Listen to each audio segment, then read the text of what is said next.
Hello everyone, welcome back. क्या किसी stock में इन्वेस्ट करने के लिए उस कंपनी का मार्केट कैपिटलाइजेशन और स्टॉक प्राइसेस में कितना इजाफा हुआ है पिछले 1 या 1.5 साल में देखकर इन्वेस्ट करना काफी है, या आपको लगता है कि हमें और कुछ भी देखना चाहिए? So welcome on this journey. Hi, I am doctor C A Purva Jain, your finance growth coach, and I'm here to simplify your understanding with regard to stock market. This channel is completely for educational purpose. Now, let me talk about the company called as Trent. Trent Limited, Tata Group की subsidiary company है. So when you get into Trent, Trent is basically engaged in the retailing segment of whatnot, apparels, footwear, accessories, toys, and so on. So it is a group company of Tata. And let me tell you, Zudio is the retail chain which is being operated by Trent. Now, what actually take my attention here when it comes to Trent Limited?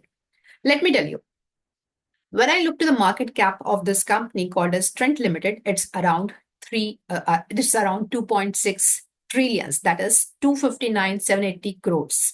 Apart from that, when I look to the last year increase in the stock prices of this stock, 131% से इस stock की share prices में search हुआ है। तो काफी interesting बन जाता है कि भाई कंपनी के टेक्निकल्स और फंडामेंटल्स में आके चल क्या रहा है। सो let's get into the analysis part now.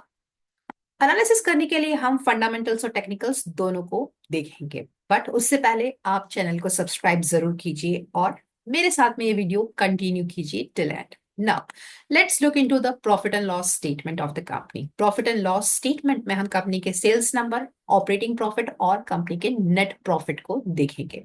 साथ ही हम ईपीएस को भी देखेंगे और देखेंगे कंपनी ने कितना स्टॉक डिविडेंड अपने स्टॉक होल्डर्स को दिया है। So let's deep dive into the numbers. 2021 के नंबर्स बताते हैं कि जब कंपनी का सेल्स नंबर 2500 करोड़ के आसपास था, वो नंबर 4400 करोड़ के आसपास हो गया मार्च 2022 में। वही नंबर बढ़ के करीब 8242 करोड़ हो गया।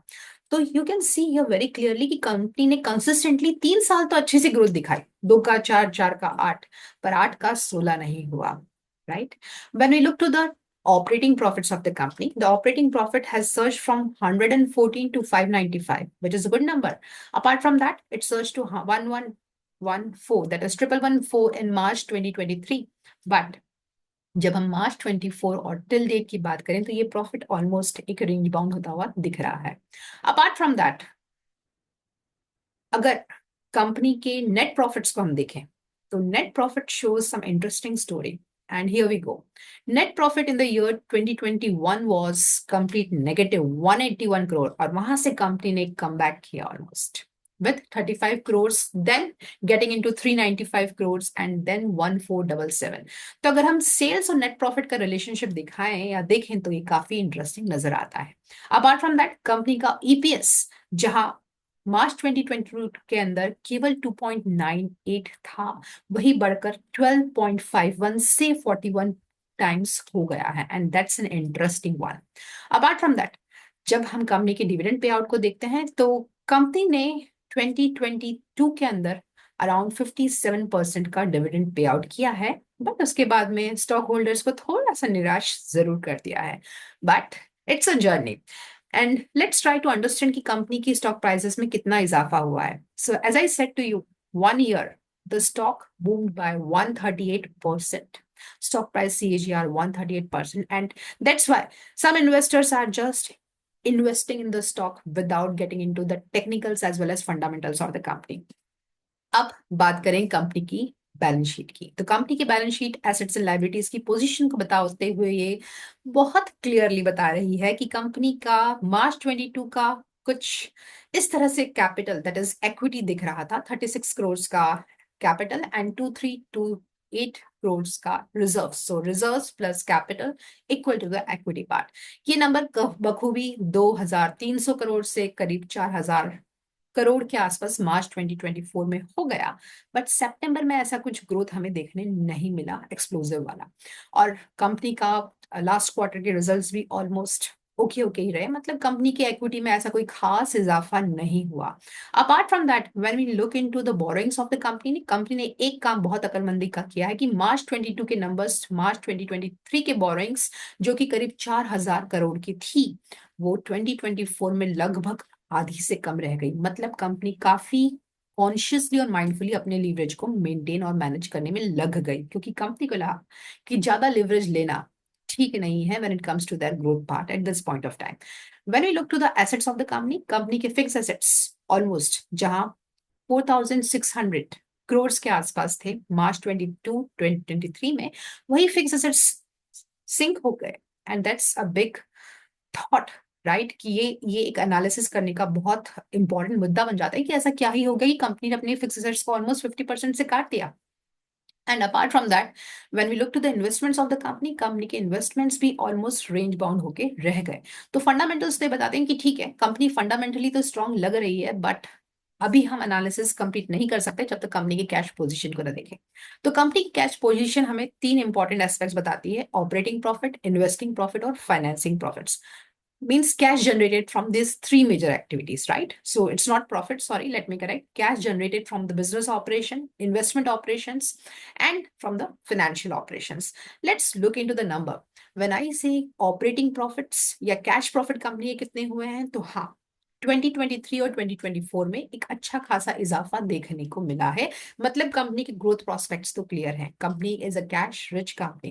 Eight the same point of time when we look into the cash flow from investing activities, वहां पर कंपनी ने मार्च 2024 में एक बहुत मेजर आउटफ्लो किया है, और वो आउटफ्लो हुआ है अपने लीवरेज को कम करने का।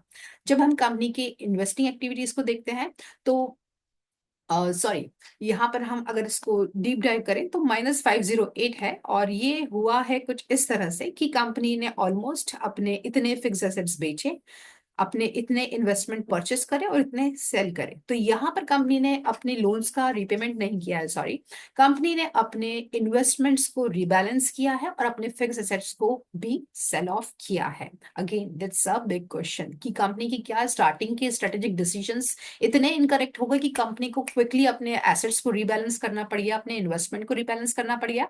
अपार्ट फ्रॉम दैट, कंपनी के cash flow from investing activities के बाद में अगर हम फाइनेंसिंग एक्टिविटीज को देखें तो ये क्लियरली बताता है कि कंपनी ने ऑलमोस्ट 491,629 करोड़ का आउटफ्लो किया है from investing from financing activities. अब वो कहाँ पे किया है, तो कंपनी ने कुछ 359 300 के आसपास इंटरेस्ट पे किया है। मतलब कंपनी को अपना फाइनेंशियल लीवरेज भारी पड़ गया। यहाँ कंपनी के स्ट्रेटेजिक डिसीजन मेकर्स के परफॉर्मेंस को लेकर, उनकी अंडरस्टैंडिंग को लेकर एक बड़ा क्वेश्चन बन जाता है कि कंपनी अगर इतना इंटरेस्ट पे आउट कर रही है तो क्या ही ऐसे रीजंस हो गए। क्या कंपनी का कैश मैनेजमेंट या वर्किंग कैपिटल मैनेजमेंट या लॉन्ग टर्म डेट को लेकर उसको मैनेज करने में एफिशिएंसी है या नहीं है? So that's a big question. Now, let's look into the other numbers. The return on equity capital employed of the company has been improved significantly from 9% to 12%, and for the March 2024 is 24%.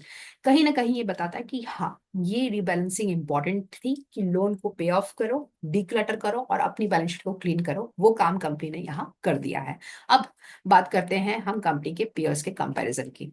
तो company के peers के comparison में ये पता चल रहा है बहुत क्लियरली कि just a minute,